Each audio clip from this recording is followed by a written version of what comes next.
Hello दोस्तों, स्वागत है आपका एग्जामर्स में। मेरा नाम है दीपक मालविया और आज मैं आपके लिए लेकर आया हूँ बौद्ध धर्म के टॉप 30 क्वेश्चंस। यह है बौद्ध धर्म का पार्ट 2 है। पार्ट 1 में हम टॉप 40 क्वेश्चंस देख चुके हैं। अगर आपने अभी तक पार्ट 1 नहीं देखा है तो आप हमारे चैनल पर जाकर पार्ट 1 देखिए और फिर हम पार्ट 2 के टॉप 30 क्वेश्चंस देखते हैं। तो चलिए स्टार्ट करते हैं आज के बौद्ध धर्म के टॉप 30 क्वेश्चंस। तो आज का पहला प्रश्न है, नवयान संप्रदाय एक बौद्ध संप्रदाय है, इसके निर्माता कौन है? तो नवयान संप्रदाय के निर्माता है भीमराव अंबेडकर।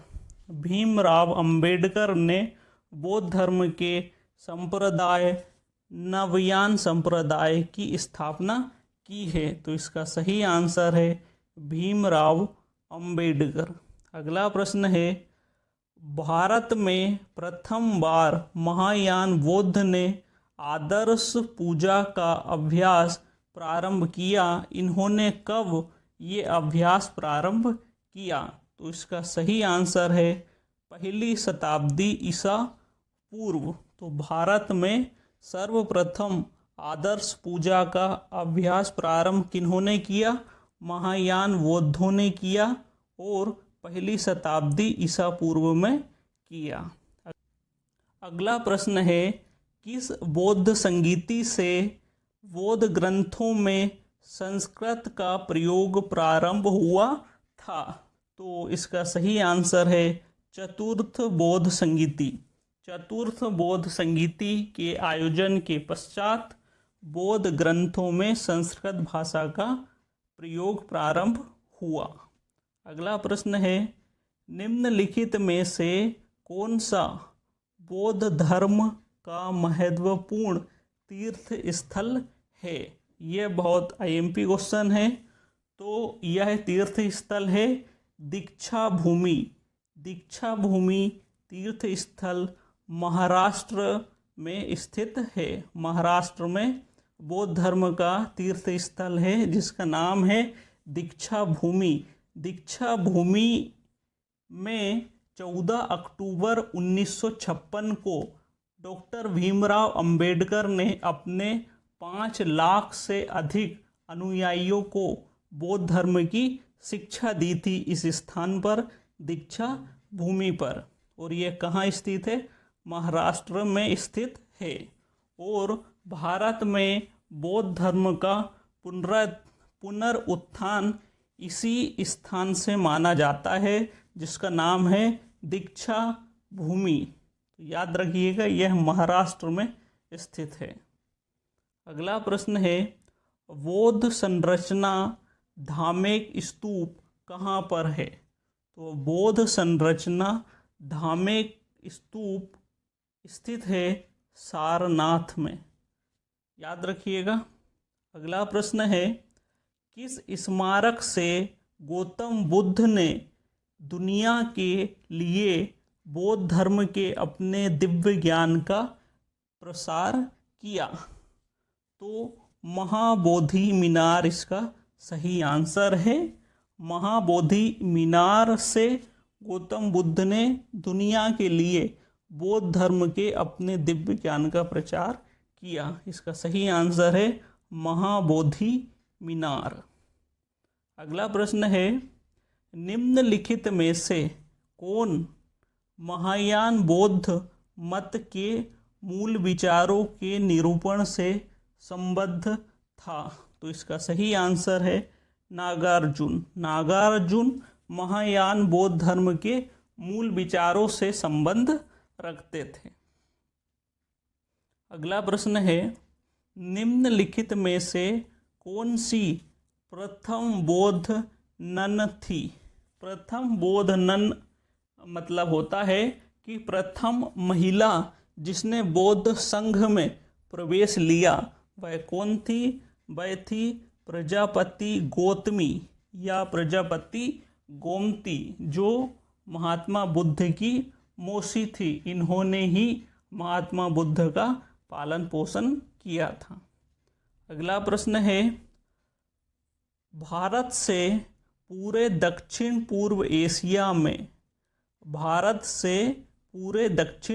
एशिया में बुद्ध मत के प्रसार को वर्णित करने के लिए किस शब्द का प्रयोग किया जाता है?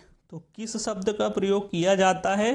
तो सांस्कृतिक प्रसार, इस शब्द का प्रयोग किया जाता है। बौद्ध धर्म की शिक्षाओं को बाहर सभी दूर फैलाने के लिए किस शब्द का प्रयोग किया गया? सांस्कृतिक प्रसार शब्द का प्रयोग किया गया। अगला प्रश्न है, 4 बौद्ध संगीतियाँ किस उद्देश्य से बुलाई गई थी? तो इसका आंसर है उपरोक्त सभी।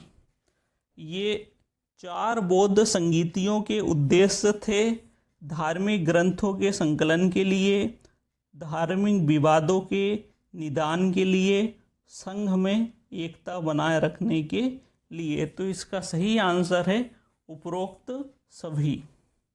अगला प्रश्न है, महात्मा बुद्ध ने मृत्यु से पहले अपना अंतिम उपदेश किसे दिया था? यह बहुत आईएमपी क्वेश्चन है। तो महात्मा बुद्ध ने अपना अंतिम उपदेश परिव्राजक सुबुद्ध को दिया था। परिव्राजक सुबुद्ध को महात्मा बुद्ध ने अंतिम उपदेश दिया था। अगला प्रश्न है, गौतम बुद्ध ने अपनी मृत्यु के उपरांत बौद्ध संघ के नेतृत्व के लिए निम्न में से किसे नामित किया था?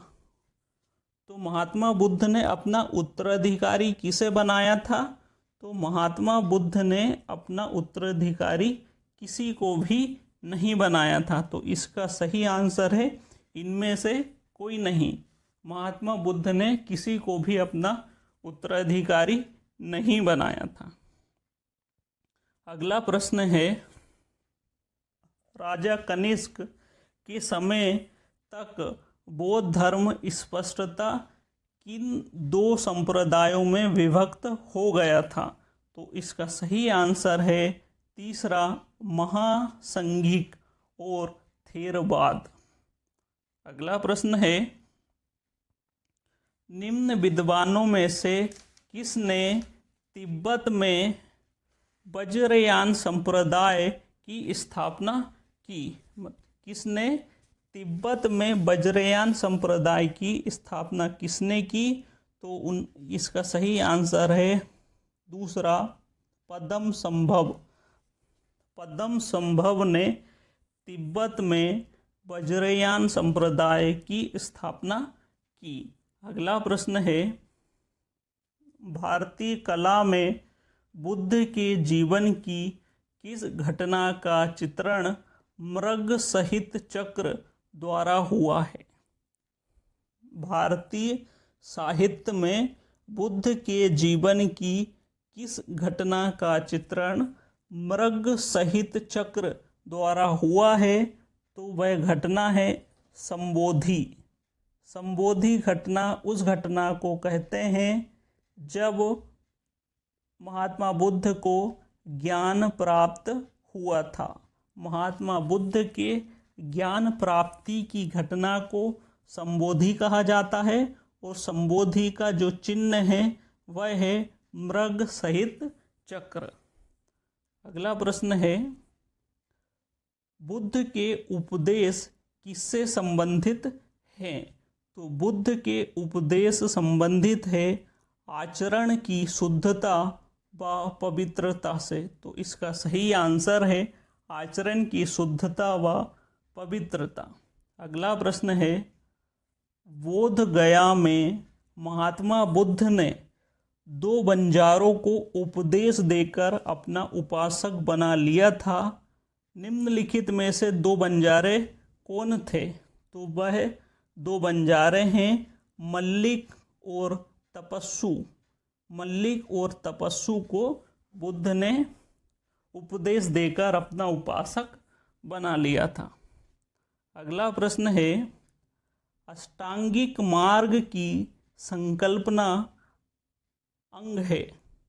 अष्टांगिक मार्ग की संकल्पना अंग है, तो इसकी संकल्पना अंग क्या है? तो इसका सही आंसर है फोर्थ, धर्म चक्र प्रवर्तन सूत्र की विषय वस्तु का। इसका क्या अंग है? अष्टांगिक मार्ग की संकल्पना अंग है धर्म चक्र प्रवर्तन सूत्र की विषय वस्तु का। ये इसका सही आंसर है। अगला प्रश्न है, बौद्ध दर्शन के अनुसार कारण एवं कर्म के सिद्धांत को इस प्रकार जाना जाता है। तो बौद्ध धर्म के अनुसार कारण एवं कर्म के सिद्धांत को प्रतीत समुत्पाद के नाम से जाना जाता है। इसका सही आंसर है प्रतीत समुत्पाद। अगला प्रश्न है, विशुद्धि मग्न नामक पुस्तक किस संप्रदाय से संबंधित है? तो विशुद्धि मग्न हीनयान संप्रदाय से संबंधित है। अगला प्रश्न है, निम्नलिखित में से कौन सी एक बुद्ध शाखा इस धर्म का प्रचार भारतीय सीमा के बाहर करने के लिए प्राथमिक रूप से उत्तरदायी है? प्रश्न पूछ रहा है कि कौन सी बौद्ध धर्म की शाखा है जिसने बौद्ध धर्म का प्रचार प्रसार भारत की सीमा के बाहर किया? तो वह संप्रदाय है महायान संप्रदाय। महायान संप्रदाय ने बौद्ध धर्म का प्रचार प्रसार देश की सीमा के बाहर भी किया। अगला प्रश्न है, परंपरा के अनुसार कश्यप मातंग ने यहाँ बौद्ध धर्म शुरू किया। तो कश्यप मातंग ने चीन में बौद्ध धर्म शुरू किया। इसका सही आंसर है चीन में बौद्ध धर्म की शुरुआत किसने की? उनका नाम है कश्यप मातंग। और वर्तमान में बौद्ध धर्म की सबसे ज़्यादा आबादी जिस देश में रहती है वह है चीन। अगला प्रश्न है, बौद्ध धर्म की महायान संप्रदाय का संस्थापक नागार्जुन निम्नलिखित में से किस शासक के समकालीन था? तो नागार्जुन किस शासक के समकालीन थे? तो इसका सही आंसर है थर्ड, कनिष्क।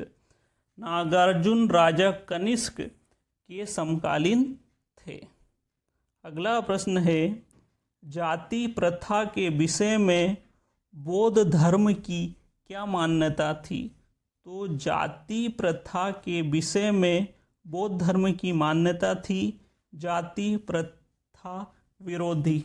मतलब बौद्ध धर्म जाति प्रथा को नहीं मानता था, वह इसका विरोध करते थे। अगला प्रश्न है, बुद्ध ने सर्वाधिक उपदेश दिए थे। तो बुद्ध ने सर्वाधिक उपदेश कहाँ दिए हैं? तो सर्वाधिक उपदेश श्रावस्ती में दिए हैं। बुद्ध ने सर्वाधिक उपदेश श्रावस्ती में दिए हैं। श्रावस्ती कौशल राज्य की राजधानी है। अगला प्रश्न है, गौतम बुद्ध का महापरिनिर्वाण जिस इस राज्य में हुआ वह है? गौतम बुद्ध का महापरिनिर्वाण मतलब गौतम बुद्ध की मृत्यु जिस राज्य में हुई वह राज्य है मल्ल। इसका सही आंसर है मल्ल। अगला प्रश्न है, सभी संस्कार वे धर्मा है, अप्रमाद के साथ अपने मोक्ष का संपादन करें। इन वचनों का श्रेय किसे जाता है? तो यह वचन है महात्मा बुद्ध के। क्या है? सभी संस्कार वे धर्मा है, अप्रमाद के साथ अपने मोक्ष का संपादन करें। यह महात्मा बुद्ध ने कहा है। अगला प्रश्न है, सबसे प्रारंभिक वर्तमान बौद्ध स्तूप यहाँ से आते हैं। तो सबसे प्रारंभिक जो वर्तमान स्तूप हैं वह कहाँ से आते हैं? तो वह आते हैं सांची से। सांची मध्य प्रदेश के रायसेन जिले में स्थित है। मध्य प्रदेश के रायसेन जिले में आता है सांची। यहाँ सबसे प्रारंभिक बौद्ध स्तूप मिले हैं।